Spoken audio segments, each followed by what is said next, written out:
haven't heard. It's very nice to meet you. Good to meet you. Yeah, good to meet you too. I think we're supposed to introduce ourselves. Yeah, do you want to start first? Sure. So my name is Alex. My Chinese name is Jie Gaming. I go by she, they pronouns. And I like to introduce myself first by decolonializing my identity. I was born with Canadian nationality, but my family is from Hong Kong. And before that, my grandparents, my people are Tetu people. And I learned recently that the land that we now call southern China, which the Tetu people are from, 2,000 years ago, that land was actually Austronesian. So the history of my people is bound up with the history of the Austronesian people. So I find that fascinating. And I'm still thinking about what that means about my identity. Musically, I started the Alex C music project in 2019. And I've been so fortunate to get to grow in music and to also now be incorporating more of my Chinese identity into the work. But I'd love to also hear about you. Awesome. I'm Yanting. I also go by she, they pronoun. And I'm the first generation immigrant here in Canada, which means I actually came from China. I was born in China. Which I sometimes not get to explain to people is that my mother tongue is not Mandarin, even though I speak Mandarin. My mother tongue is Wu Yu, because my hometown is close to Shanghai in that area. Wu Yu is way older than Mandarin. It has 8 tones compared to Cantonese, which has 9 tones, and Mandarin has 4 tones.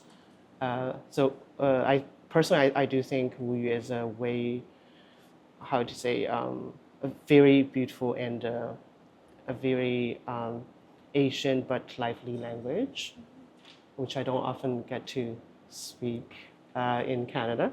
I'm also came here as a graduate student studying theater and Asian study. After my graduation, I started to practice theater, producing theater and drama and write plays and things like that.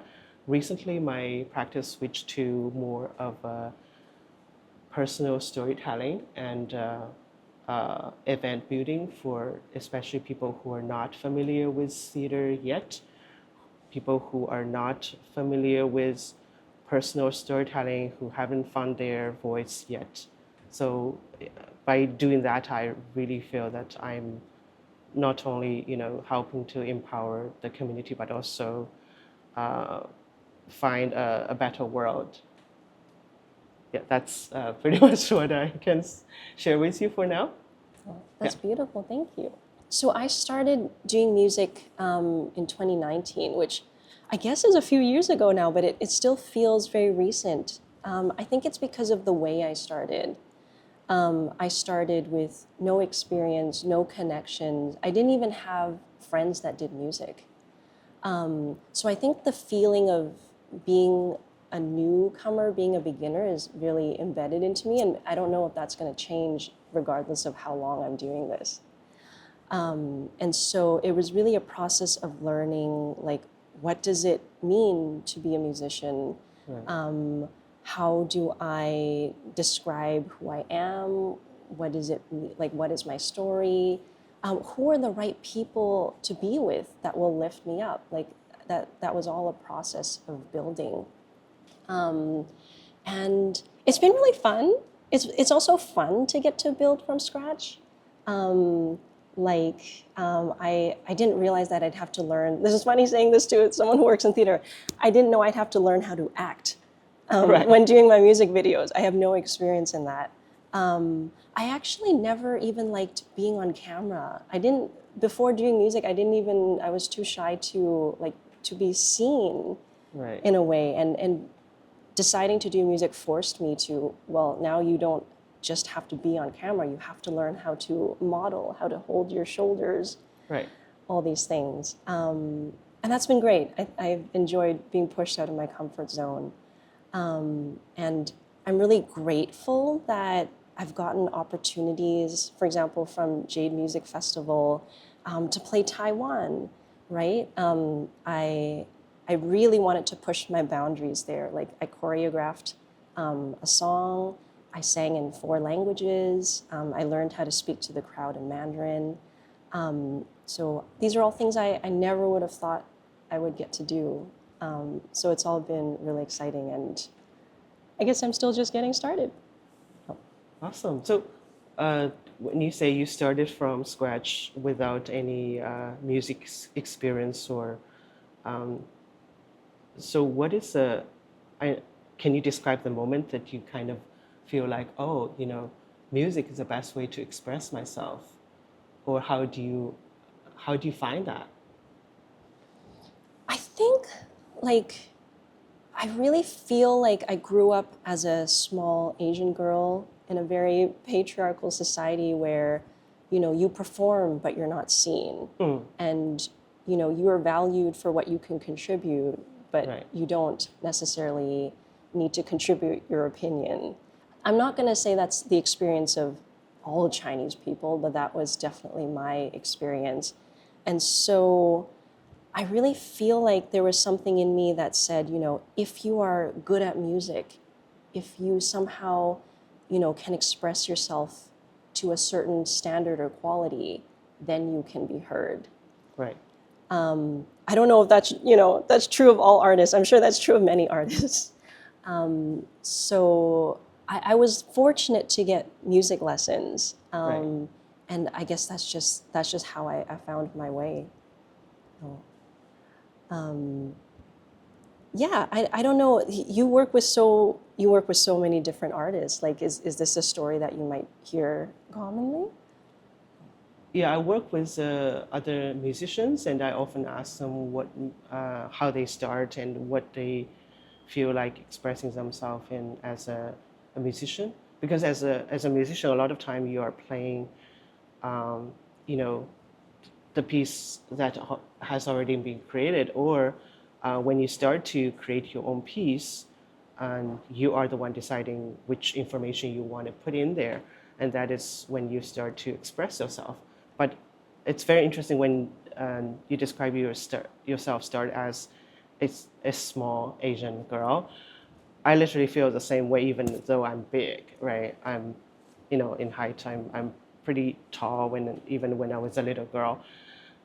I was big, but I never feel as big enough so my voice should be heard, or my story is important enough so I should, grab other people's attention, or get the 5 minutes out of their life so they can listen to my story. And and that is, I think, what make me really see the importance of personal storytelling. Let me start with this.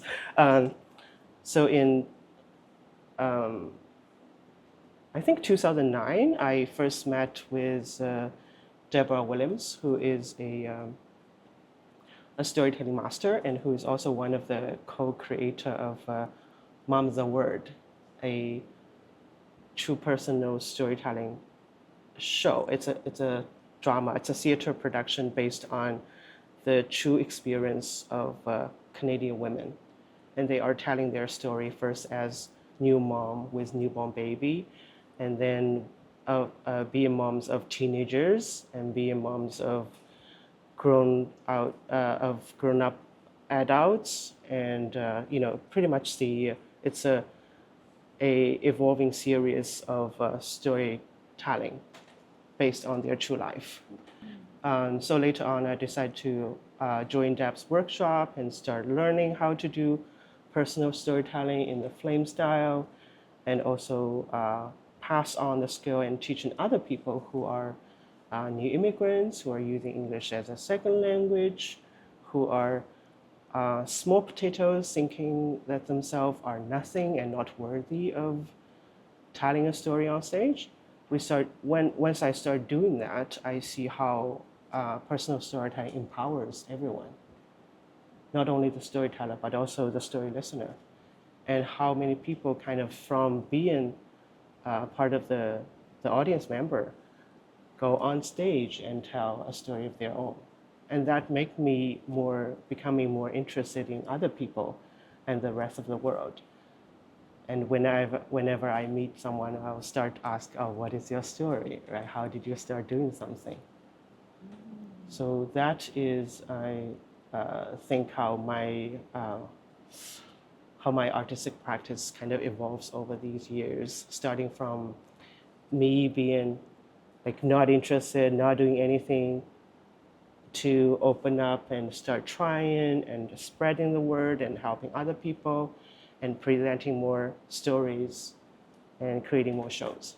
Personal storytelling, the first step is to go back to the moment and think about it, and go back to the moment and feel, how did you feel back then? And feel safe to be, emotional, right?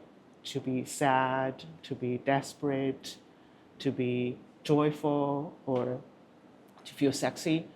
It's safe to be yourself, but that is a starting point of anything, of creating a new piece of art, of being ourselves, of speaking up for something we feel important about.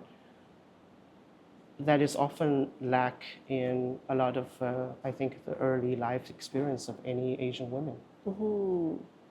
I feel sad when I feel, it's very hard to put it. I feel joyful when I figure that out, but also it's extremely sad when I figure that out was, oh, it's always missing there. Oh my goodness. Let us try to rebuild that. It's possible to rebuild the sense of feeling safe, or feeling that you yourself is good enough as yourself. But it takes time. It takes many years or even decades. Yeah, it's the lifetime. It's a lifetime's work. Yeah. Yeah, that feels really poignant to me. Like the pain of being liberated means that it becomes very visible that you were caged before. Yeah, I'm just really feeling what you said there. Like I said, I kind of wrote to show that, if I have something good enough to say, I'll be worthy enough to say it. And so you can tell that small Asian girl persona is still really baked into all of that music. It's very soft, it's very sweet. And I think an emotion that small Asian girls are allowed to have is sadness, right? As opposed to like, maybe you shouldn't be angry, that's too much. But being kind of sad and small, that's still acceptable. And so all of that music that is in hopefully just this first part of my career reflects that. Yeah, I think the beauty of doing artwork as an artist is that you get to express yourself in your own way. And I assure you, this is my understanding, that there is no universal or understanding of Chineseness, or anyone can hold it against you, say you are not Chinese enough. No, we can all build our own part of Chineseness based on the way we understanding it, right? And also based on the language and the lifestyle and the childhood memory that you hold with your family and with your family history and everything that you get in you, and also the Chinese culture or Chinese music or anything that you're interested that is related to the Chineseness that you're interested in, that you will be learning and collecting over the future years, will be the Chineseness of your music creation, and that's all unique to you. And there will be people who can get part of from here and from there, from different parts of your music. They might feel similarly or differently from the way you create it, but it doesn't matter, right? And I don't think anyone should deny anyone else from connecting to their understanding of their identity, of their culture, of anything that they feel dear to, you know. So it could be your language, it could be the home recipe that you're practicing at home, right? It could be anything. Yeah. Yeah. That feels very, well, first of all, thank you for the validation.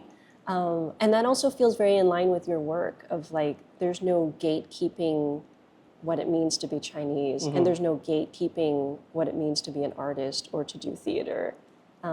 So I really love and appreciate that about your work. Yeah, thank you. Yeah, I love that. You're saying you are valid in your identity, like free from any need to have an external signifier or validation. Yeah. Yeah. Like, yeah, I had this kind of a dialogue, conversation before with other friends. I'm confident and comfortable of me being Chinese because not because I'm holding a passport or anything, or not only because I was born in China and in a Chinese family, that both my parents are Chinese, but also because that I'm familiar with Chinese literature, the poems, and I'm singing kunqu, right, the traditional Chinese opera, and I know I cook a lot of Chinese recipes, right? And I spend my time studying traditional art and things like that. That sounds like a great place to create art from, just having like the security in yourself. What does being Chinese mean to me?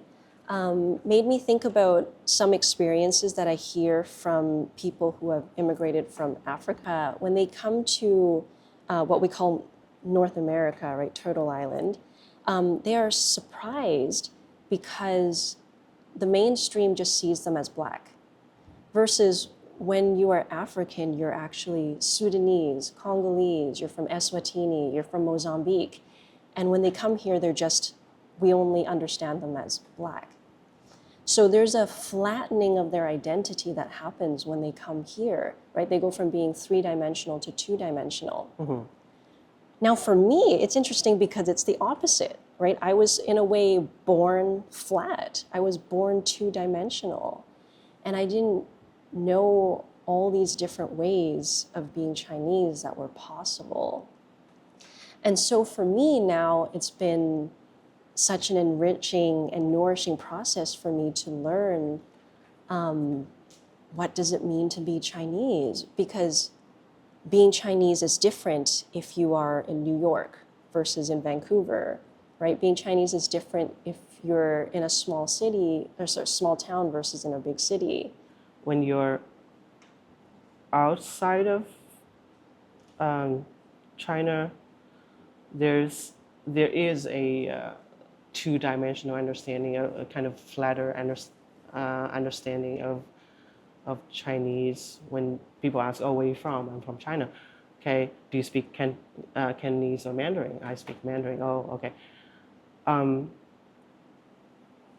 I'm glad that people here, I mean, in Vancouver, a lot of people can use chopsticks with no problem, right? And they understand that Mandarin and Cantonese are different, and a lot of them have no problem saying dim sum, right, hakao, and they know that the Chinese people celebrate like Mid-Autumn Festival and Lunar New Year.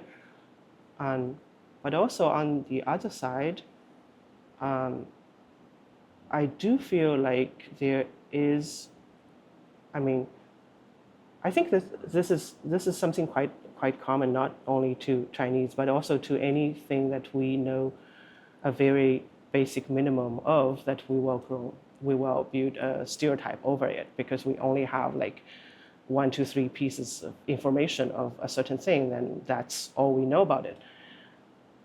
So I do think, personal storytelling, that we all get to share our stories, will be important in contributing to that. Yeah, definitely growing up, I didn't see any other Chinese musicians Right. doing, right? And we kind of talked earlier about sort of like the pain that comes with liberation. And so trying to step into those shoes now of saying, no, I am Chinese and I'm a musician. There's a bit of pain of like, would things have been different if I had heard different stories, right? Other than just, you can be a lawyer. But then as you're saying, like the power of storytelling is that, I start now and I don't know how far I'll get with this, but you hope that in just being in my story, that it'll make a difference for people that come after.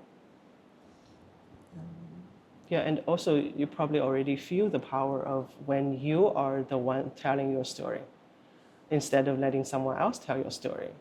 You already feel the power. I'd like to say that's how it feels. Right. I think I don't have that confidence yet. I still feel like the very strong gravitational pull all the time of, well, aren't you just a small Asian girl, right? And it's not that I'm telling the story, I'm doing what I do because I feel powerful, but I do what I do because I am resisting where I know I was supposed to be. Right. But maybe in hindsight, I could see that it was a powerful thing to do, even if I didn't feel powerful doing it. But it feels better when you are the one telling your own story than just being like, oh yeah, whatever you say, right? Mm-hmm. Yeah. Yes, that is true. Yes, it feels. I think that's easier for me to relate to. It feels better for sure. And I think like going back on this theme of like the individual and how that interplays with the community. Like I think you use the words to describe your work as personal storytelling. But like it's very evident as we talk, right? That like every story that someone dares to tell of themselves is really the story of us. Yeah. And I can see it in your work, and I hope to do that in my work as well.